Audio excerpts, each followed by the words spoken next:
We're live. Calling Chris Anderson in London. This is Chris Anderson in London, calling Rick Beyer in Chicago. I'm here in Chicago, Chris. How you doing? I'm doing well. Did you have a good Thanksgiving? I did. I went on a floating barge, which has a Chinese restaurant on Regent's Canal. It was yummy.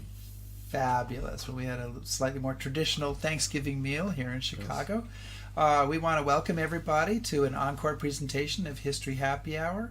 And we also want to say thank you to all the people who are our top shelf patrons on Patreon. In fact, we want to thank everybody who supports us via Patreon. We really appreciate your assistance. And if you want to join this select company, you can go to patreon.com/.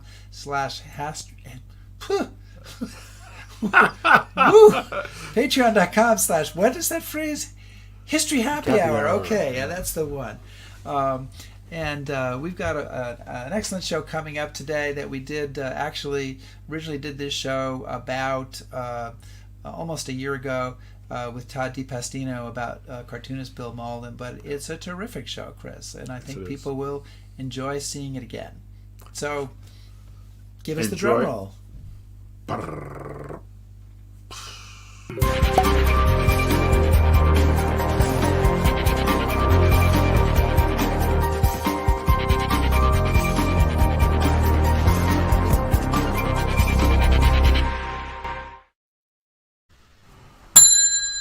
And the bar is open, and I'm sure our guest is really impressed with our high-tech open there. I'm sure he is. Our subject today is this cocky-looking guy, Sergeant Bill Maudlin. He was just 23 years old when he rocketed to fame in World War II with his Willie and Joe cartoons that offered readers of Stars and Stripes, as well as hundreds of hometown newspapers, a gritty view from the foxholes.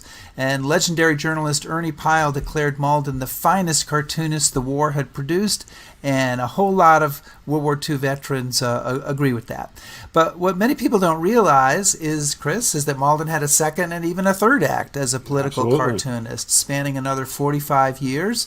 And the two-time Pulitzer Prize winner, in the words of Chris Anderson, which I am stealing here, brought his acerbic wit and eye for the absurd to some of post-war America's most important issues and events. See, I quote you. I hope you're impressed with that. I am. And sometimes in his later cartoons, igniting the anger of the same audiences who adored his World War II work. And okay, so great cartoonist, also an actor, a writer, and at one time a candidate for Congress. So looking at his career, you shake your head and wonder how he crammed all this stuff in. And our guest today is Todd DePastino, Mauldin biographer and editor of the new book Drawing Fire, the editorial cartoons of Bill Maudlin, and it's published by our friends at the Pritzker Military Museum and Library just down the street here in Chicago. And it's filled with cartoons covering his entire career, not just the war career. And Todd has a PhD in history from Yale. Woo! That is good, Todd.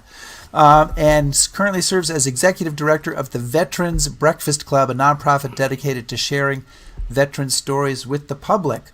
Todd, welcome to History Happy Hour. Thank you for having me. You should definitely have shirts. And Chris, I think one guest should be Winston Churchill.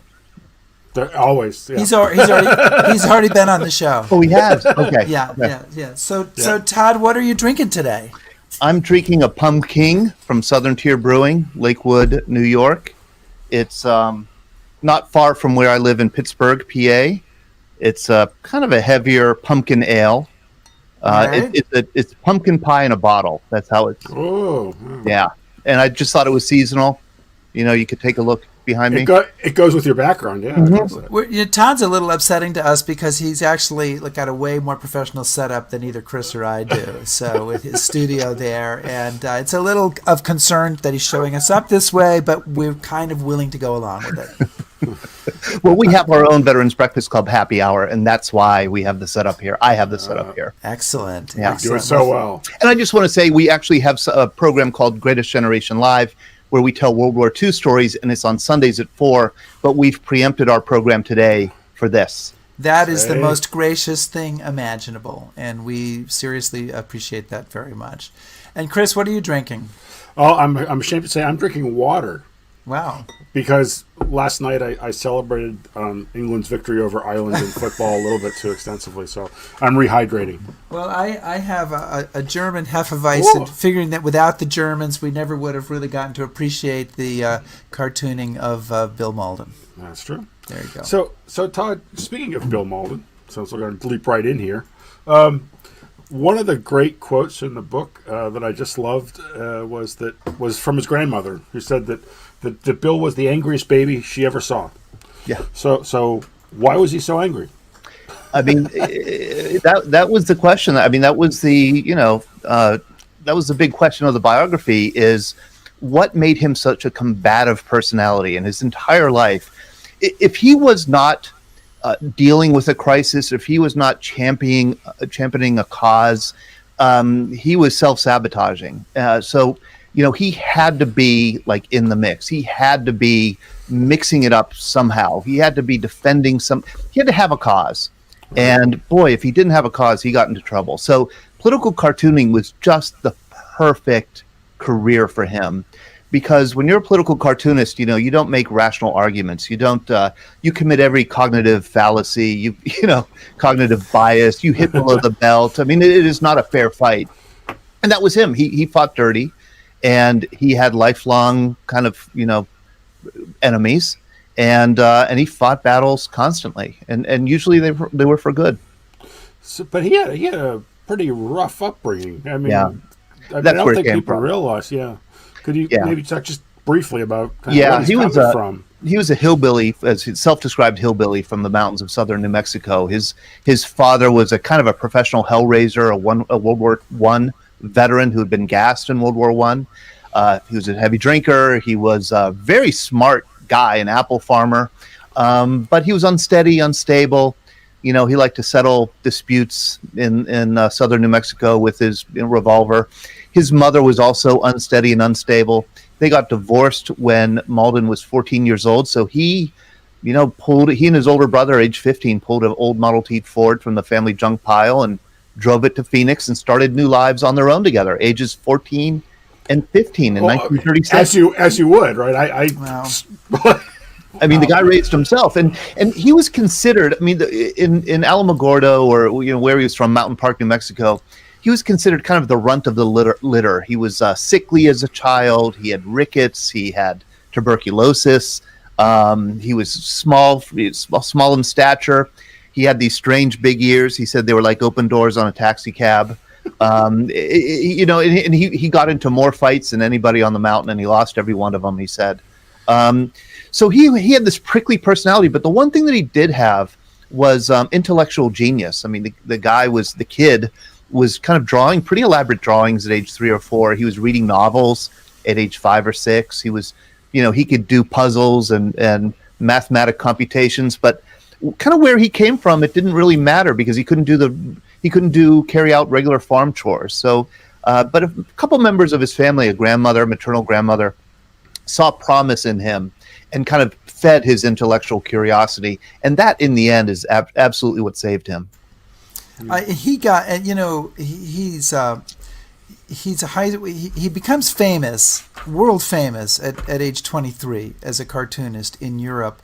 But it's not an overnight success, really, because what leads up to it is a tremendous amount of effort and work ethic and preparation and sort of self-imposed training. It's pretty incredible. Yeah, it was a severe regimen. It was very much akin, in the biography, I compare it to Jack London. I mean, Jack London at age 16, age 18, realized he did not want to be a manual laborer, so he taught himself how to write.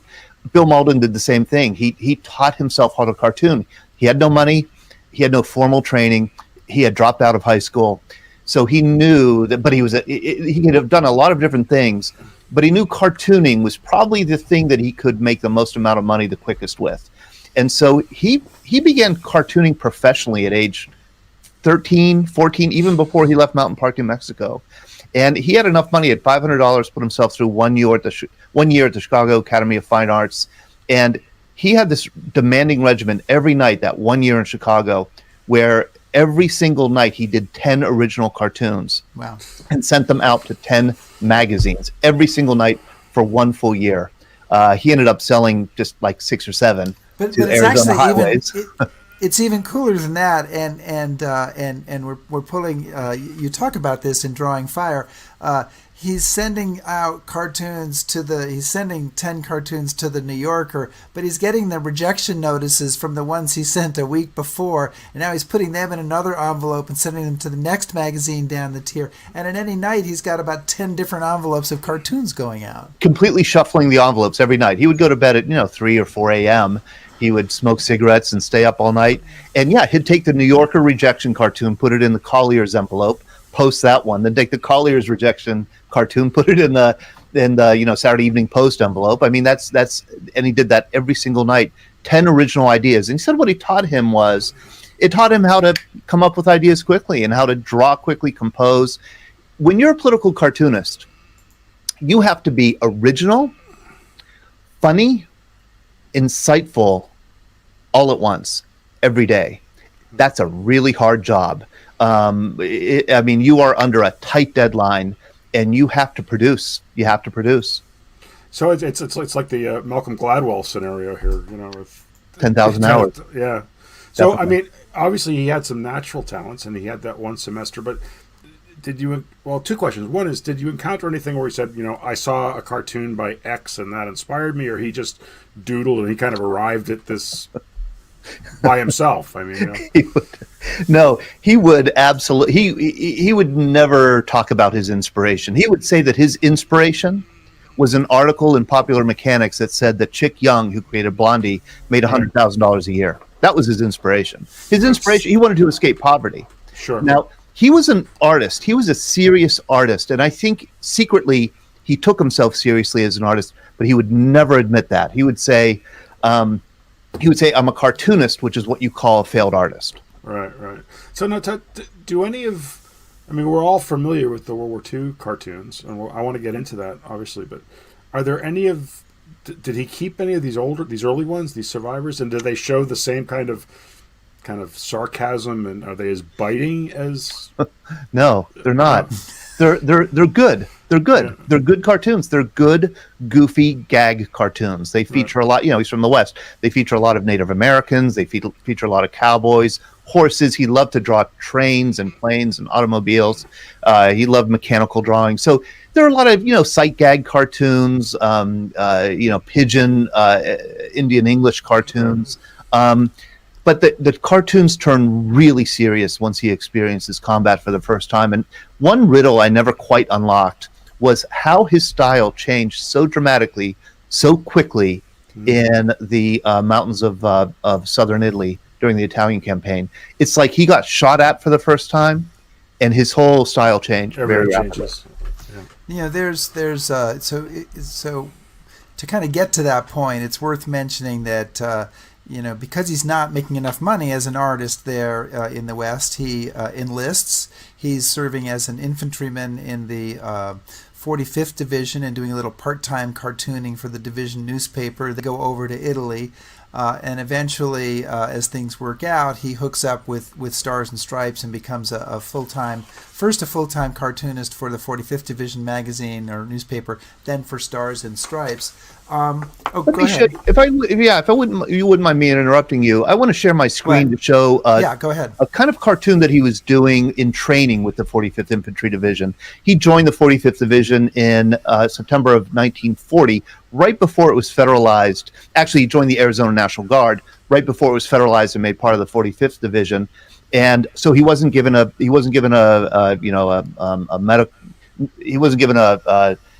any kind of medical review. He said they kind of counted my eyes. They didn't really look at them.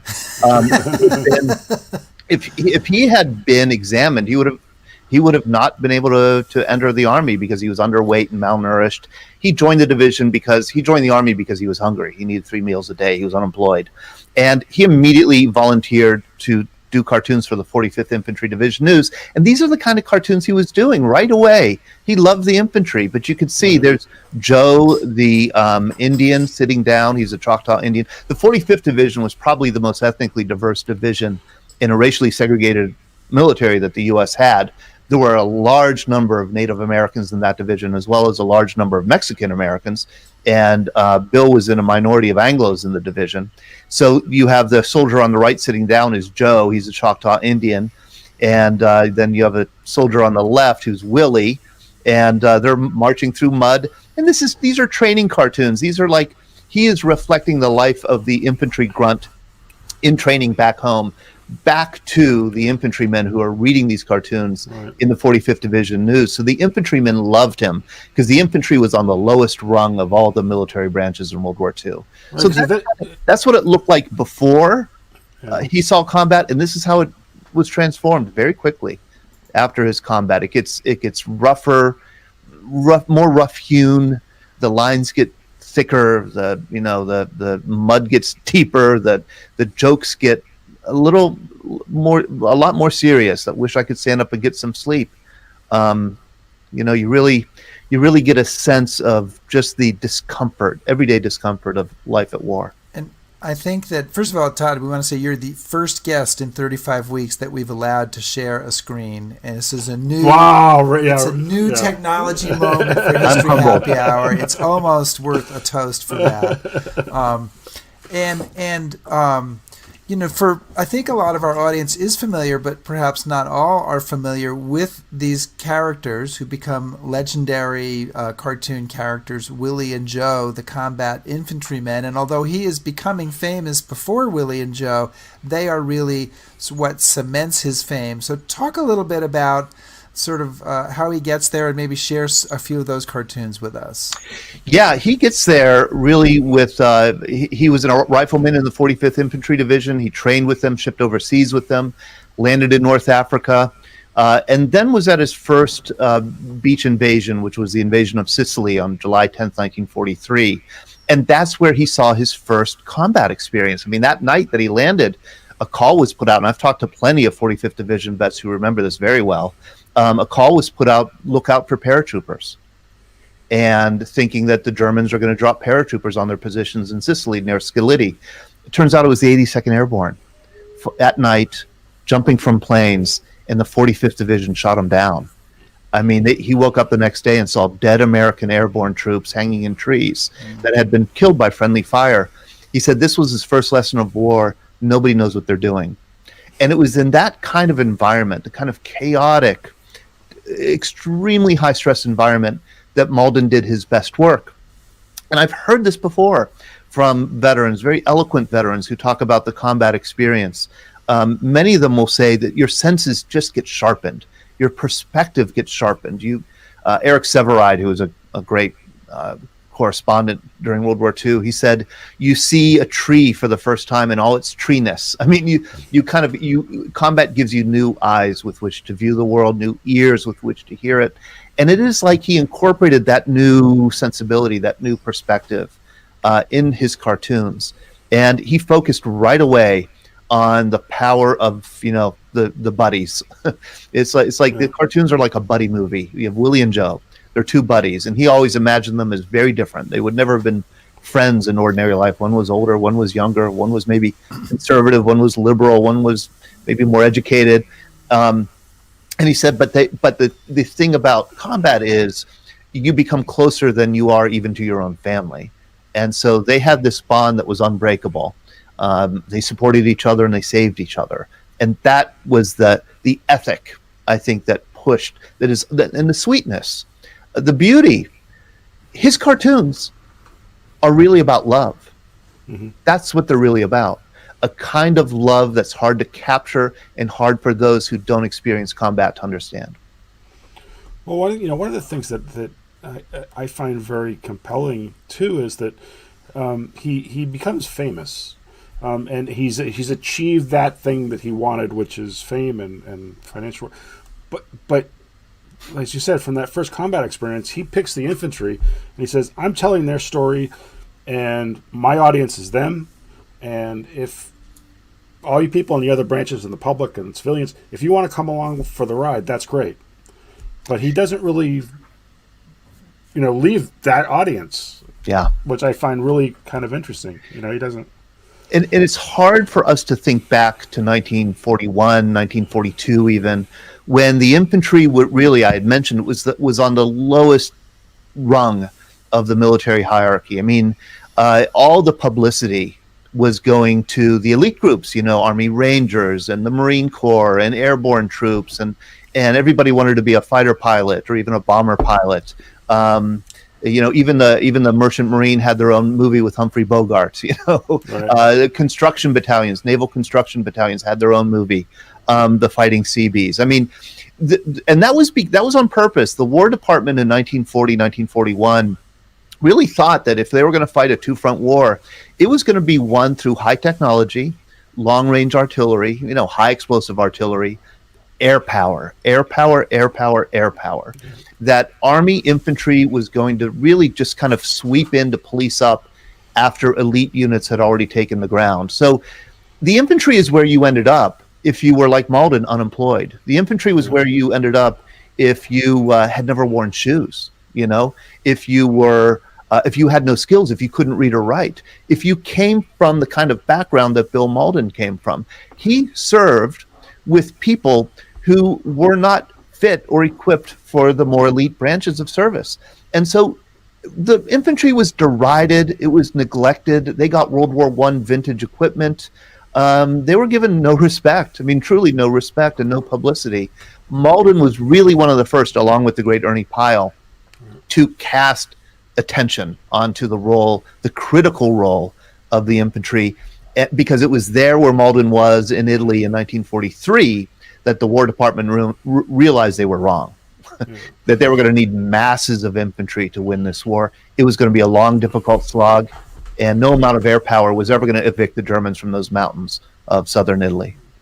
And maybe, Todd, you can pull up a couple more of the Willie and Joe cartoons if you have them there on ready to go. But as you're doing that, what I was going to say is, one of the things that a lot of veterans talk about that is upsetting to them, probably the two things that are most upsetting, and they're really the same thing. One is anything that's chicken shit, right? Mm-hmm. And the other thing is officers. And I just showed an officer cartoon. Yeah. Well, pull that up again, because I just haven't brought it up. We're experimenting with this technology, folks. It's I know you just praised me for no pressure, Todd. And I'm really screwing it up here. I do praise you. Here we go. But anyway, and I wanted to say that there was a Ghost Army soldier, Ghost Army. We all have to take a drink. And for anybody who doesn't know what that is, that's the 23rd Headquarters Special Troops Deception Unit. And Rick would be happy to tell you more about it later. And call me. We'll talk. He wrote in his diary one day, "We're eating by rank." He said, meaning that the officers are getting better food than the enlisted men. I wish I could shit on every officer in my company. And so it seems to me that this attitude, as chicken shit, as expressed by Bob Tompkins, that this is pretty much in line with the sort of the troublemaking attitude of Bill Maudlin. Yeah, man, that was it. Yeah, the gap between enlisted men and officers was really big in World War II, far bigger than it is today, or that it would be in Korea or Vietnam. And so there was a lot of rancor between, especially officers in the rear, and then combat enlisted men in the front. And I want to point out this cartoon, "Wish to Hell I Wasn't Housebroke," and I ask the viewers to just look at it. This is the only reference I know of during World War II to like a really fundamental fact of life in combat on the front lines. When you're stuck in a foxhole for days or weeks on end, like these men were, when you have to go. You have to choose between kind of exposing yourself to fire or going in your own foxhole. And this was just like an everyday indignity and everyday discomfort. Nobody back home ever thought about this at all. Why would you ever think about it? But Mauldin was bringing just tiny little slices of life like this back to the home front. And that's why I think the home front was so riveted. They had no idea the conditions under which these men were living. And I think that's also, we talked about Pyle. Pyle is a great admirer of Bill, and he says his cartoons are good. They're funny, yeah, but they're good because they're real. They're authentic. And so, he's giving a window on something that, no idea. The socks, the trench foot was such a big problem. Medical science still doesn't know why our feet can't handle water for a long time. But if our feet are wet for more than a few days at a time, bad things start to happen. You could get your feet amputated. So trench foot was a really big problem in Italy. Dry socks was critical. Every infantryman in Italy would understand and appreciate this cartoon. But the folks back home just kind of scratch their heads. What are they talking about? Yeah. And then here's a classic officer. Beautiful view. Is there one for the enlisted men? That was very much, Mauldin was a three-stripe sergeant. He came out of the Army a three-stripe sergeant. And he was a champion of the enlisted men, and he was a champion of the infantry. His entire life he was. One of the stories, I just want to stick it in here. Todd and Rick and I, we talked about this before the show, but years and years ago when I still collected military antiques, I had a photo album of an infantry soldier, and Bill Maudlin comes to visit the unit. And it's after Bill has achieved some fame because he's got his jump boots and he's showed up in his Jeep. And there must be about 20 photographs. Every single one of them, Bill is with an enlisted person. There's not a single officer in any of the photographs, which I think says an awful lot. Yes. He, officers generally didn't like Mauldin. There absolutely was a conspiracy to try and remove his cartoons from Stars and Stripes. And again, I want to remind our viewers that Stars and Stripes had the largest circulation of any newspaper in the world in 1944, 1945. So when Mauldin gets plucked from the 45th Division in early 1944 and put on Stars and Stripes, it's like going from the Paducah Gazette to the New York Times overnight. I mean, it's just, he's exposed now to millions of readers around the world. And there were a lot of officers who didn't like it. They didn't like his messy characters. They didn't like his sardonic attitude, his anti-officer attitude. Yeah, didn't square. And one of those officers was General George S. Patton, wasn't he? Tell us a little bit about that. Yeah, Patton, Patton, he didn't seem to have much of a sense of humor, so I don't think he ever really got a lot of the humor, but he saw Mauldin's cartoons for the first time in Sicily, in the 45th Division News. And what he didn't like about them was that they were disheveled. Patton was spit and polish. He was, your helmet had to be polished. You had to wear a tie in combat, in a foxhole, you had to always look good. And Willie and Joe looked anything but good. They were as disheveled as they could possibly be, 5 o'clock shadow constantly, always dirty, always muddy, always slightly out of uniform. And Patton saw the cartoons in the 45th Division News, and he went to the commander of the 45th Division, a general named Troy Middleton, and he said to Middleton, "Get rid of that cartoonist." And Middleton said, "I can't get rid of Mauldin. My men love him. If I get rid of him, I'll have a mutiny on my hands." And Patton said, "I don't care. Get rid of him." And Middleton said, "Put it in writing, please." And Patton never got around to putting it in writing because he was soon pulled out of Sicily, if you remember, because he slapped a couple soldiers. He accused of malingering. So Patton was, and that allowed, if Patton had not been removed, there's a very good chance we wouldn't be talking about Bill Maudlin today, because Patton would have been able to remove Mauldin. He would never have been placed on Stars and Stripes. But getting Patton out of the way allowed officers like Dwight Eisenhower and others, General Mark Clark, Lucian Truscott most famously, to kind of promote Mauldin, because they knew that Mauldin was so important to the morale of the infantry. And then Patton and Mauldin would meet again in 1945. We don't want to ruin that, we'll save that. Yeah. So Todd, how did Bill get plucked to go to Stars and Stripes? Because as you said, it's such a big step. I mean, who finds him, or who says, "Hey, this guy here"? Great question. Yeah, that was a question. You get the great question, Chris. What's that mean? Well, you said great. No, that he won a great question. Ghost Army. Okay, you got Ghost Army. Yeah. I'm sorry. Now we're confusing Todd. It's a lot going on, Todd. So it's a lot. Let him answer my great question. You didn't have to drink there. Go ahead, please. Yeah, no, he was. What really promoted Mauldin was just what I was talking about before. The recognition in two recognitions in the September, October, November of 1943 by the War Department. The first was that infantry's critical. Like, we're going to need masses of infantry to win this war. There was something, they started canceling programs. They started washing out pilots, putting them in the infantry. I mean, packing and packing the infantry for the horrendous beach invasions they knew were going to come. And it was a morale lowering experience to be taken from, the Air Corps and put in the infantry. And so they needed to kind of promote the infantry, but nobody was buying that the infantry was, this gung-ho branch of service. But what people did respond to, infantrymen especially, were the Willie and Joe images. They represented kind of the infantry attitude, the rugged independence of the infantry.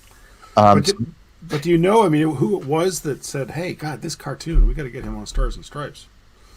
It was the Stars and Stripes editors themselves. Yeah. Oh yeah, it was the Naples edition of Stars and Stripes. Recognized the genius of Mauldin and really worked to get him on Stars and Stripes. Stars and Stripes was unusual, although it was a global newspaper. Each edition was fiercely independent. There were many different editions, a dozen different editions around the world. So London had an edition, Paris had an edition, Naples, Rome, and they each were slightly different. They each had, they were manned by different kind of officers and with different political bent. And it just so happened that the Naples office was really pro-infantry and really believed that the infantry was getting a raw deal. And so they loved Ernie Pyle, and they loved Mauldin, and they knew it would be a huge coup for them to get Mauldin on Stars and Stripes. They managed to get him placed on Stars and Stripes, and it also came at a time. And I know I'm talking a lot, but it also came at a time. Well, better you than Rick. It's actually your job here today. It came at a time when the War Department was realizing that Americans were suffering from a problem of rising expectations. In the early part of the war, all the bond posters, all the advertisements, all the movies, everything you read about the war was good news. You got nothing but good news. Morale's always high. We're winning every battle. Our men are clean cut and eager and gung-ho. They're well trained. The enemy is cutting and running. And so by September 1943, the war, there's 40% of the population who believes that World War II is going to be over by Christmas 1943. They're believing the propaganda. Yeah. And so the War Department knows that they have to sober the American people up. They have to give Americans a little dose of reality that the enemy is lethal, that the war is going to be a long, difficult slog, and that we have men overseas who are suffering more than you are back home with the coffee rationing and the sugar rationing and the gasoline rationing that you're bitching and moaning about. Don't bitch and moan about the rationing because there are men dying overseas. And for the first time, the War Department allows to be released a photo of a dead American. The first time ever. The cover of Life magazine, September 1943. Many Americans who were alive then remember seeing that picture for the first time. It was shocking. 3 dead Americans at Buna Beach, New Guinea.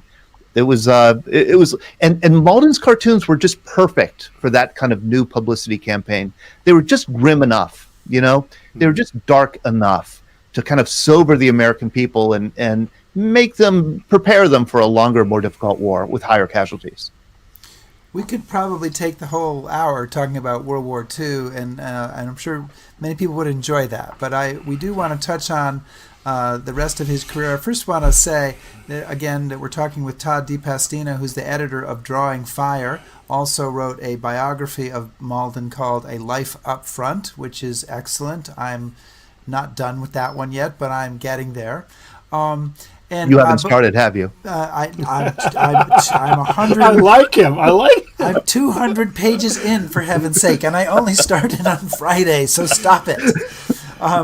But I want to ask you, before we deal with the post-war, I want to ask you, Todd, how did you get interested in this topic? Are you a military historian or no? A literary historian? What is your point of entry here? I see the sun is starting to shine. I've got to pull my blinds, but I'd have to step away. I'm a social and cultural historian. That's how I was trained, of the Gilded Age and Progressive era.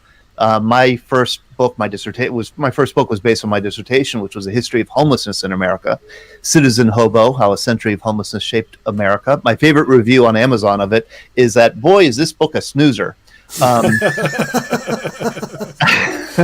It's really a study of hobo subculture, hobo counterculture. You know how to market, man. I know How to market. And it's a more of an academic book. And as I was, finishing that book, I was really struggling with the collapse of the hobo subculture, the homeless male subculture in World War II. And I mentioned to several people, one of which was my wife's aunt, that hobos just disappear with World War II. And he was an infantry soldier in World War II, and he said they didn't disappear; they got drafted. I served with them. And he mentioned Bill Maudlin, Willie and Joe. And absolutely, I knew Willie and Joe from the Charles Schulz Peanuts tributes every year, when Snoopy goes out to quaff a few root beers with Bill Maudlin for Veterans Day. But I hadn't, looked at the cartoons closely. And I went back and looked at the cartoons, and absolutely, sure enough, they're Weary Willie in olive drab. They're the classic hobo stereotype, but in the Army. And I realized, first of all, that Mauldin is drawing off this rich cultural heritage of depicting tramps and hobos and homeless men as a cultural figure. But second, that the cartoons are just brilliant.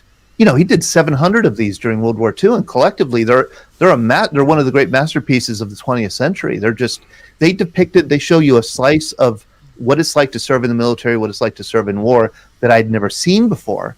And furthermore, he wasn't much studied. He was kind of served as a cameo, as a walk-on in histories of World War II.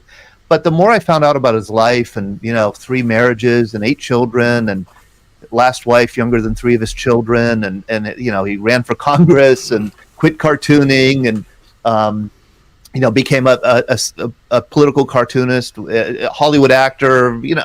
Just the whole story. He's such a charismatic figure that it was just irresistible as a subject of a biography.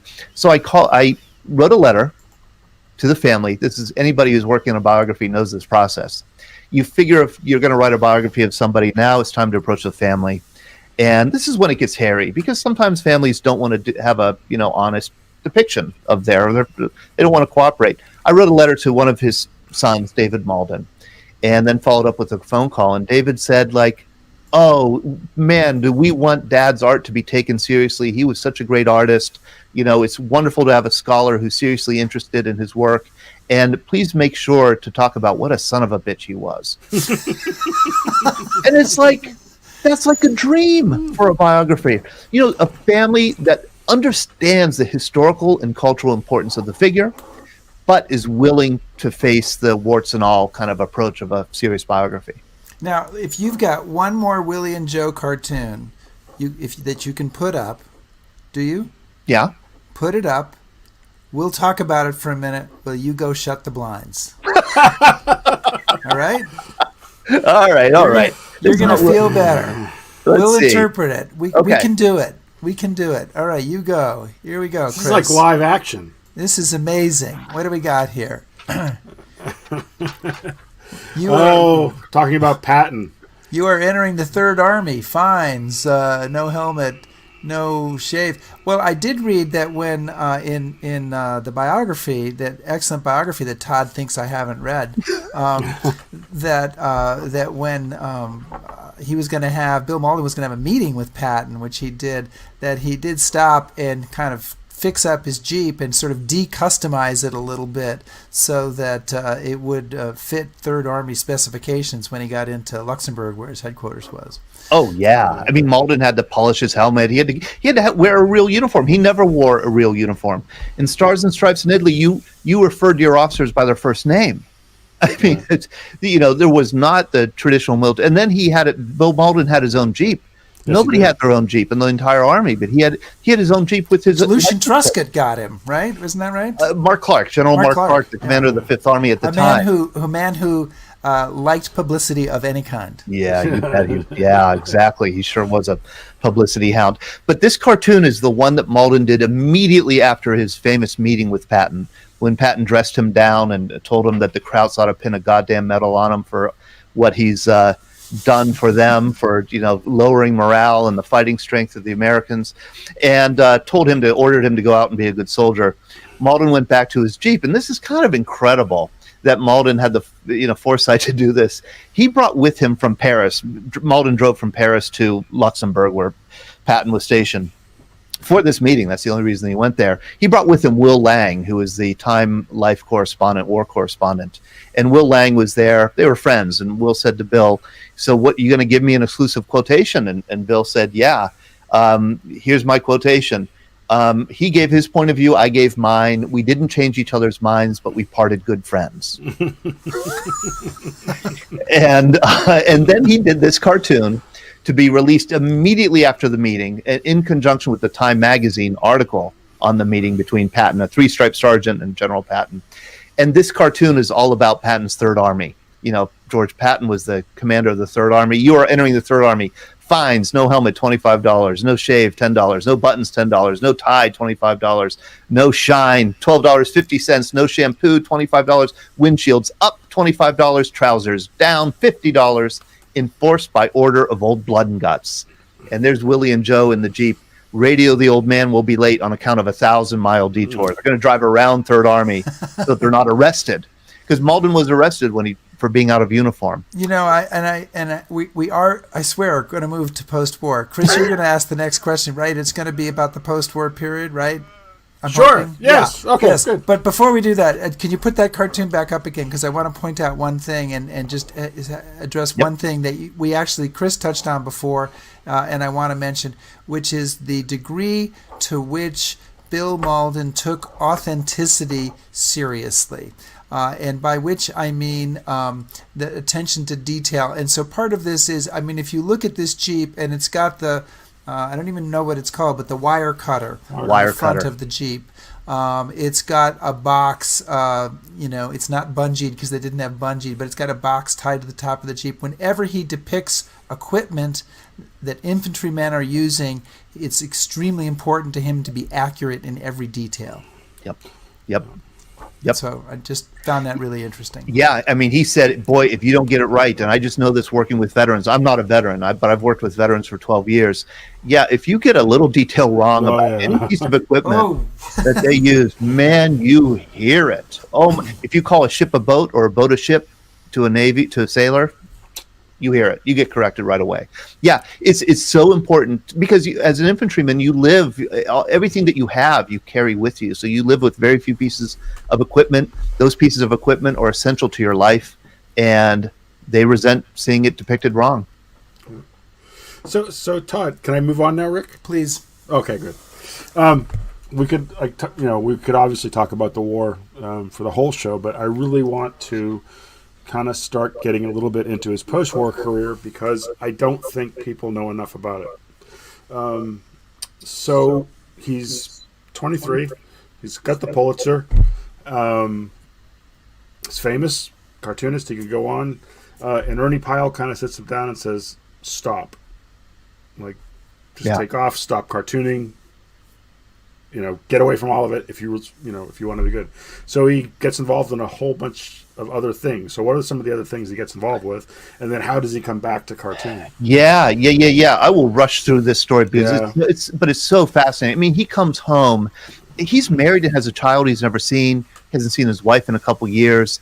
He comes home. He had left, poor Bill Maudlin, comes home a millionaire and a celebrity. One of his first days home, he has tea with Eleanor Roosevelt. Seriously, he's meeting. We've all done that. Yeah.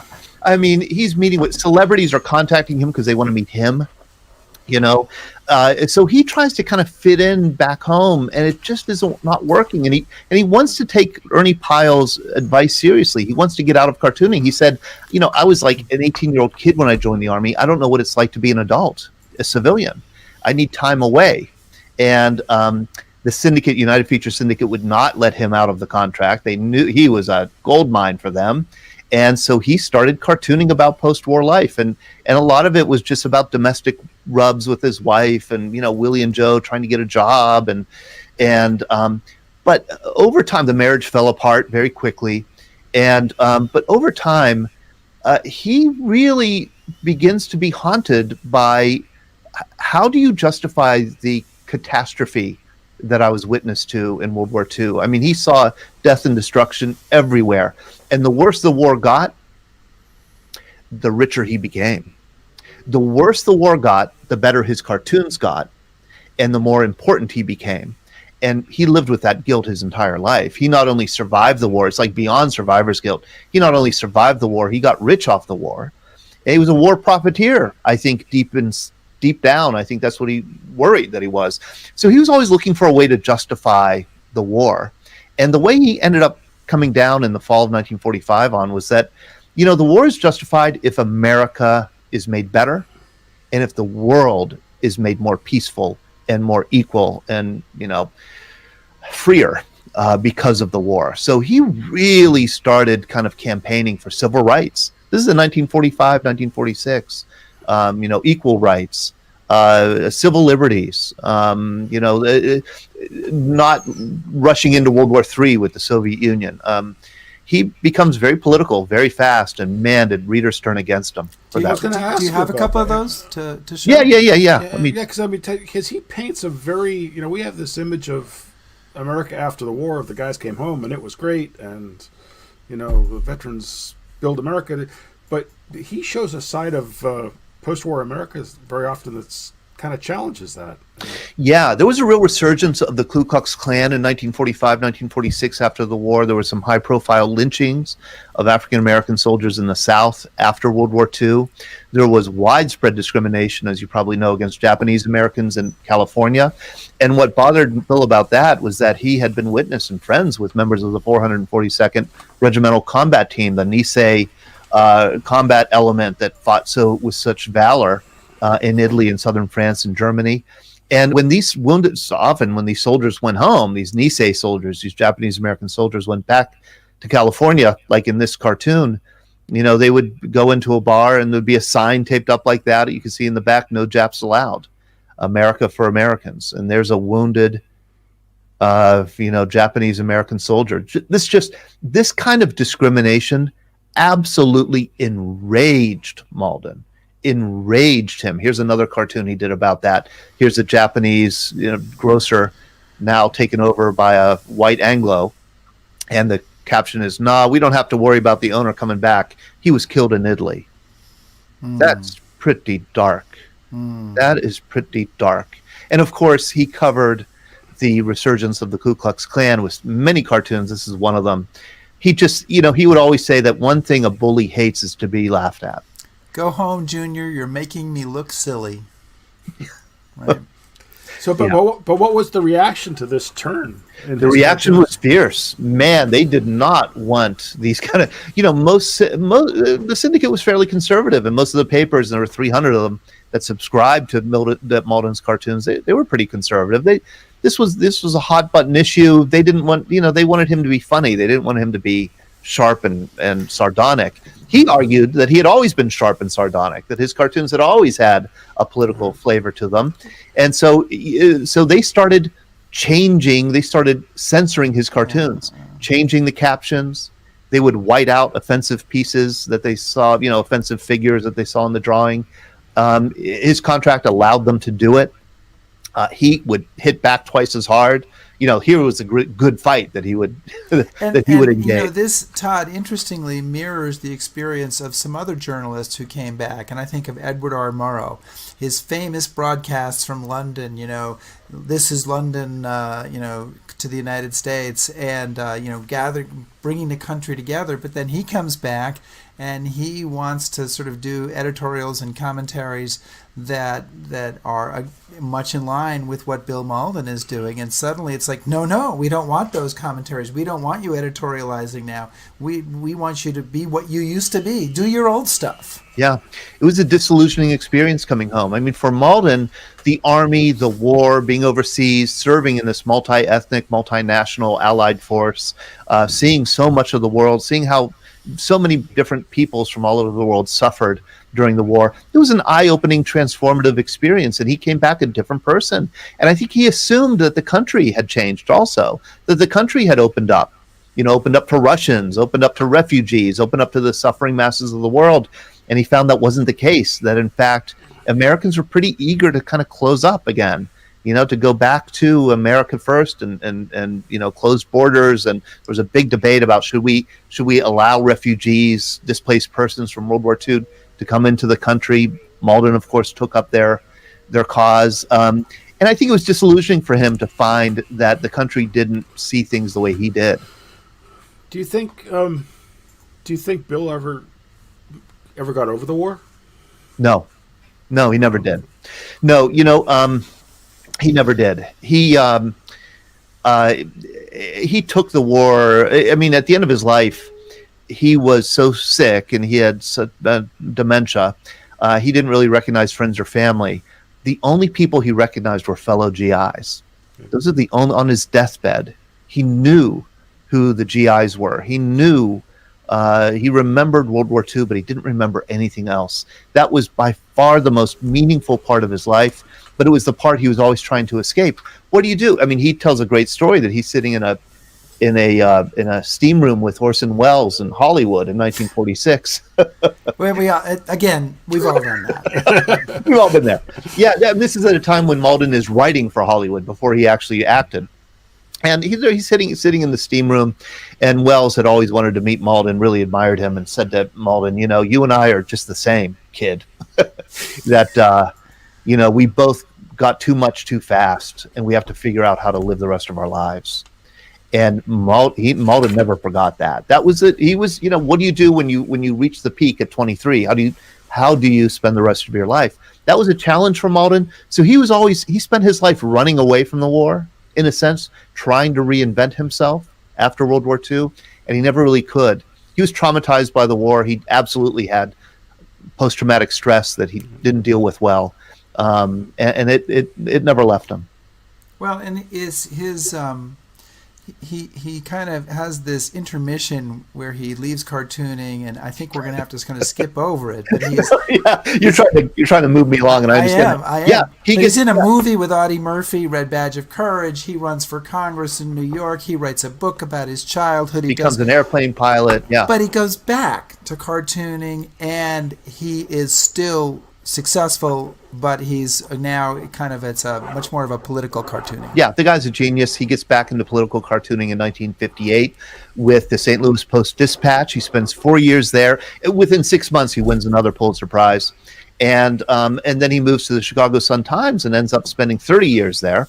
And he's remembered as kind of the dean of American political cartooning, along with Herb Block with the Washington Post. And he did some of the most memorable cartoons of the mid and late 20th century. Do you have his Kennedy cartoon on your in queue there? I do. Let me share it. Of course, John Kennedy assassinated in November of 1963. Tell us the story of this cartoon, Todd. Mauldin was at the Palmer House Hotel in Chicago on Friday, November 22nd, 1963.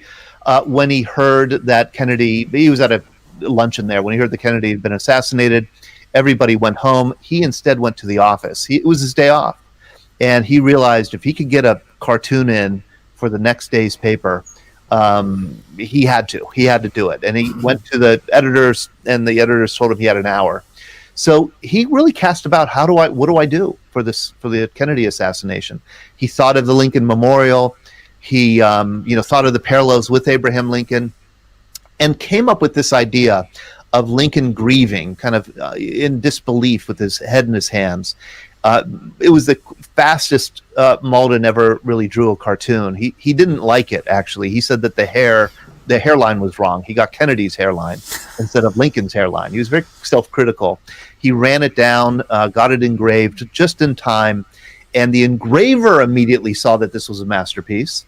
And the editorial team at the Chicago Sun-Times, the Sun-Times was a tabloid, they decided that at the newsstands, they would show the newspaper instead of with the headline in the front page first, with this cartoon on the back.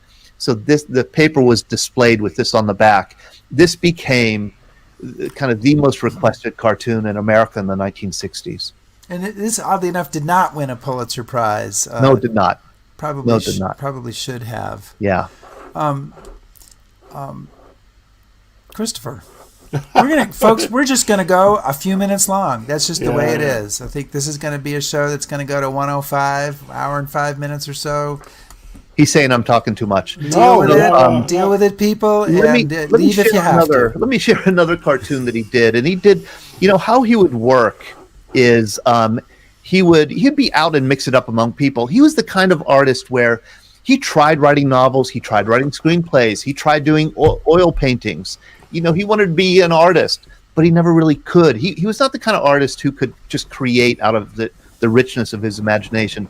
He had to be mixing it up with people. He had to be in a war, in a conflict, in a battle, in a protest. And so he was constantly seeking out conflict to cover. And one of the conflicts that he loved to cover, and I have to say that he really did like to cover it, was the civil rights movement. This was a really important thing to him.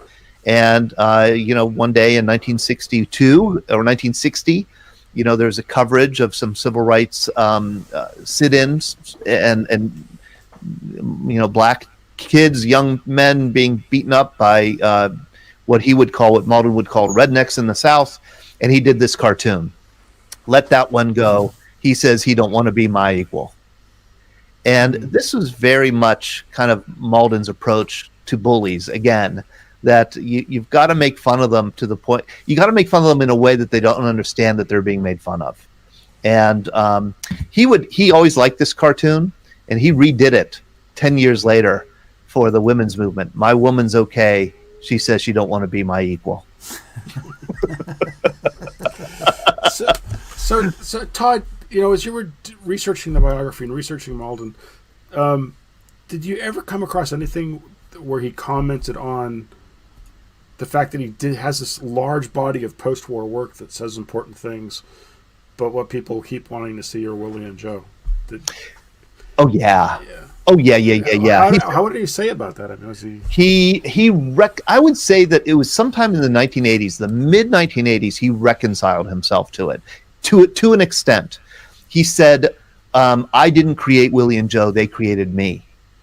They created me." And he said, "I have to accept it, that people are only going to remember me for World War II, or I accept oblivion." It's either that or oblivion. That he knew, for a while there in the 60s and 70s, he would be called upon to talk about the civil rights movement. He'd be on the Today Show talking about Watergate or Hubert Humphrey or the upcoming election. But sometime in the 1980s, that all changed. He got displaced by a younger generation of political cartoonists, and now people he was like he was a throwback act. He was is that the term for it? Yeah. Throwback. Yeah. He was kind of a throwback act. Sure. He would go and give a talk on Reagan or the Contras or Iran, in 1980, 1982, and everybody would sit politely and listen to him what he had to say about those issues, and then they would ask him about World War II. He knew that he just could not escape it, no matter how hard he tried. Chris, you have a story. You ran across Bill Maudlin at one time. So my first job out of college was as a historian for the National Guard Association. And we were dedicating our new building in Washington. And there was going to be a big parade and guard units from all across the country. And this was right after the first Gulf War, which, as you know, Todd and maybe others do, he was very much opposed to. He had very strong feelings about that. So we invited him. He was with a bunch of dignitaries, and my job was to be the little gopher that just kind of helped make things happen. And we have everybody set up on the reviewing stand before the big parade's supposed to start, and there's no Bill Maudlin. And there are 1, 2, 3-star generals losing their nut, and my boss is screaming, and people are panicked, and they're like, "Anderson, you get out there and you find him." So I start running down the parade route, and I knew enough to know, well, he's probably got to be with the 45th Division guys. So I find the Thunderbird contingent, and they're all young kids. They've just come back from the Gulf, this one unit. And there's this old guy, and I could see, and I know it's Bill, so I come up to him, and I'm about to say, "Excuse me, sir." And Mauldin says something, and he walks back into the crowd, and these two young soldiers are like, "Who's that son of a bitch?" And the other's like, "I don't know, some old guy, he's bitching about the war, he doesn't know what he's talking about." Long string of expletives, this liberal, anti-war, all that. And then from behind them comes this old-timer. And I don't know, he wasn't a World War II vet, but he was oldie, he had been around. He had a lot of medals on. He says, "Do you know who that old guy was?" "No, just some old fart." "That's Bill Maudlin. That's Willie and Joe. And he could say whatever the hell he wants to." What a great story. And then I found him and got him on stage. And you finally did get him? I got him on stage kicking and screaming. Was he sober? Yeah, well. History doesn't record that fact. Yeah, those were dark times for him in his life. But he loved those young soldiers. He did go to... He went for Desert Shield in November 1990 with Sam Donaldson, ABC News. And he absolutely just... They had no idea who he was. But he loved them. He said, every one of them is my son and grandson. Yep. He would do anything for them.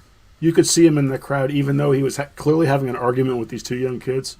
He was right in the middle of them, enlisted guys. His arguments with those enlisted soldiers, that was a family argument. Yep. He saw them as his family. Absolutely. Yeah. We before we go, Todd, I want to touch on one more thing, which is, and there's so much more. We're getting a lot of great positive feedback for this show. I'm sure it has nothing to do with you and everything to do with the wonderful questions Chris and I are asking you. But, the soldiers were his hero. The soldiers were heroes to him, but he was a hero to another cartoonist, Charles Schulz, and it's a really beautiful story, and you probably have a couple of cartoons you can show us about this and tell us just a little bit about that, which is also covered because there's an essay from Charles Schulz's wife in your book, Drawing Fire, which I'm showing and naming again. Right. Yeah, Charles Schulz worshipped Mauldin. Charles Schulz thought Bill Maudlin was the greatest cartoonist who ever lived. And beginning in the late 1960s, Schulz would start doing a special cartoon for Veterans Day. And every year he would have Snoopy, like in this cartoon, put on his garrison cap.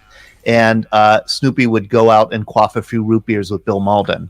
And every year, Schulz would sign the drawing and send it to Mauldin. Mauldin didn't know Schulz at all. And Mauldin had a bad habit of not opening up his mail all the time. And he would kind of put it in a bedroom and it would stack up. And I think he missed some of these drawings that were sent to him. But eventually he saw Schulz at some cartoonist convention and said, "Hey, Schulz, why you send me these?" And Schulz said, "I was a machine gun squad leader in France and Germany in World War II. I saw your cartoons and Stars and Stripes. They meant the world to me." And that was the bond. That was it. And the two men were able to enjoy some time together right at the end of Mauldin's life. When Mauldin was slipping into dementia, he had heavy drinking problems. Schulz really championed Mauldin and brought him to cartoonist conventions and made everybody celebrate the great man. And this is the final tribute that Schulz did before he died, November 11th, 1998. And I want you to take a look at this because Schulz did 10,000 cartoons over the course of his career from 1950 to about the year 2000. And never once did Schulz allow any assistant or anybody else to make a mark in the drawing. Schulz made all the art in Schulz's cartoons was his own, except for this one. This is the only cartoon of the 10,000 that shows another artist's work. And it's Willie and Joe marching down a muddy street, a battlescape. I think the new replacements are getting smaller all the time. And Snoopy says, "Willie and Joe, my heroes. Happy Veterans Day, men." And I want you to look in the upper right by Schulz and my hero, Bill Maudlin. Mauldin was Schulz's hero to the very end. Jeannie Schulz will tell you, as she told me, that of all the awards that Charles Schulz received in his life, the only one that really meant anything to him was his combat infantry badge from World War II. He had been through combat. And the great comment from Charles Schulz about Bill Maudlin, he drew great mud. He drew great mud. Todd DePastino, thank you so much Thanks for so joining much, Todd. us for a wonderful, if slightly long, history happy hour in a little bit. And again, Todd is the editor of a new book, Drawing Fire, the editorial cartoons of Bill Maudlin. Terrific. We've got an essay from Tom Hanks in there, and an essay from Tom Brokaw, and essays from other people, and lots of cartoons. Great book. And check out Todd's biography. of Bill Maudlin. And I've read the whole thing, Rick, so maybe I can tell you the first 3/5 of it are great. I have no idea what's happening after that. But I have real snoozer.